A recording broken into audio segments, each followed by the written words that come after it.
ริมาตรน้ำตัวนั้นมันก็ออกเลยกันเขาคนหนาบ่นี่เปียกขัดเลยเนาะแม่เลยบ้านเมืองกำลังพัฒนากำลังเจริญกำลังสิเจริญเนาะกำลังความเจริญกูได้ยักไปลังคังเมืองบัวลาภาได้อีก2 ปีต่อหน้านี่สบาย2 ปีข้างหน้าเที่ยวทางสบายแล้วกำลังขยายเส้นทางจาก2 เลนให้เป็น4 เลนกำลังขยายออก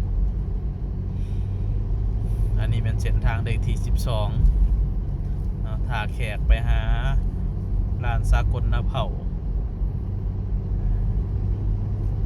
กำลังพัฒนาเห็นถนนหนทางหลายคนจมว่าเป็นพัฒนาว่าประเทศไทยแล้วหนทางนะความจบความงามนี่นะ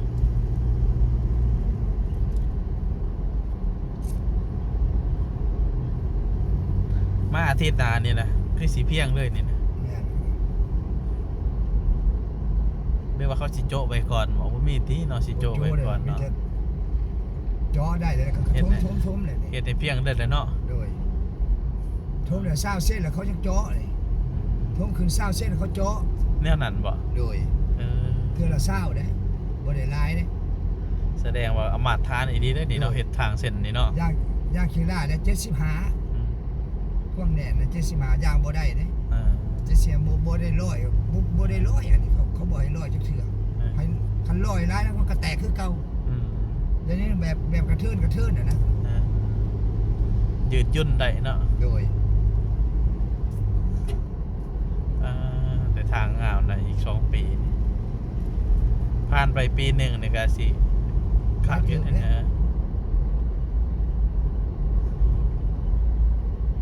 เจริญนะในทางงามแล้วนี่เนาะเขาทมขึ้นเนาะจนกลายทางตัวนี้นะมาแล้วก็มาเสื่อมต่อเลยครับเกตแล้วบัดนี้นี่มันบอกมันเขาโฮมนำแล้วก็แดนเป็นดังเนี่ยตะบังต่ำอยู่นะโลตินแก่นะ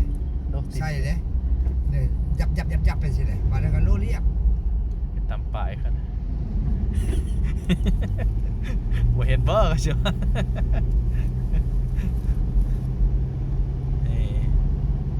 โอ้แถวนี้สิแล้วไว้เลยแถวนี้เลยบริษัทนี่จะถึงโชคเนาะจกสลากเขากระแบ่งกันแน่แต่ละวันไป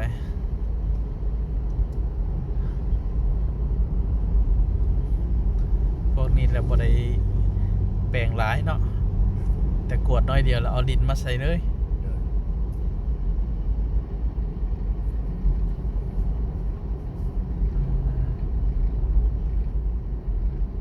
ขัดปัดยังเที่ยวทางงามแล้วต่อหน้าไป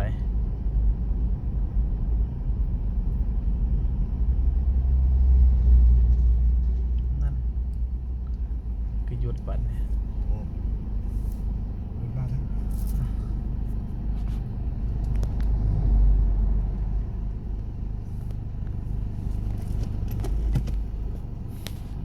ตอนมันโหลดมันบีบน้ำหนักลงอีกว่าตัวรถโลอ่ะนะมันจะกระแทกนะมันเป็นไปมันสั่นได้ขนาดมันมีสั่นไปเฉพาะดินจากสะเทือนเนาะโดยเขาไปหมอเรียบแล้วมาเนี่ยยืนอยู่กันห่วยเขาดินอยู่นี่เนาะจะว่าแนนหอดนะพูดได้ขนาดเรื่องอะไรแบบจักกระทืบไปได้ขนาดเขาเอาอยู่นี่เนาะดินซูเฟอร์ครับรถกระจนมาเป็นอะไรสิได้ขนาดซูเฟอร์รถอะไรจนปานนั้นเพิ่นนะปานนั้นพุ่นได้ขนาดต้องให้ผู้ตุ้ยมาครับน้ำหนักมันจังลงหาดโรงแรมทางนั้นเลยวันนี้นะปกติแต่ทางทุ่มใหม่เนี่ยเขาบ่อยแดนเพราะว่าโบอยู่ในช่วงฮับที่ซ้ออันนี้มันรถบริษัทเขาเองไปค่อยเข้าไปฮะมันจะเข้าไปฮะมันจะเข้าเดี๋ยวเขาจะออกมานี่นะแมนบอกนะเขาหรือว่า มาบ่ผ่าอาจารย์ จังว่าก ลับรถเขาเลยดิ มันเข้าในหัน เด้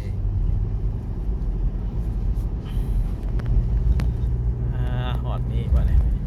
เขาเอาทางนี้วันนี้เนาะ2 ทางได้เขาเห็น2เมืองเลยในตัว เปิดกวางในทางโค้งนะเพราะว่ามีหมอหนึ่งภาษีเนี่ยมักขอดออย่างนี้ดิหมอไปสั่งมันผ่าเลยสิ เห็นหอดนี้ มันนอนบ้านถือประจำการเลยมาเลย อยู่นี่เขาก็จกเอาอยู่นี้ดินได้น้องดินผู้ใดก็ดีผู้ใดอยากได้น้องก็ให้เขาจกเอาดิน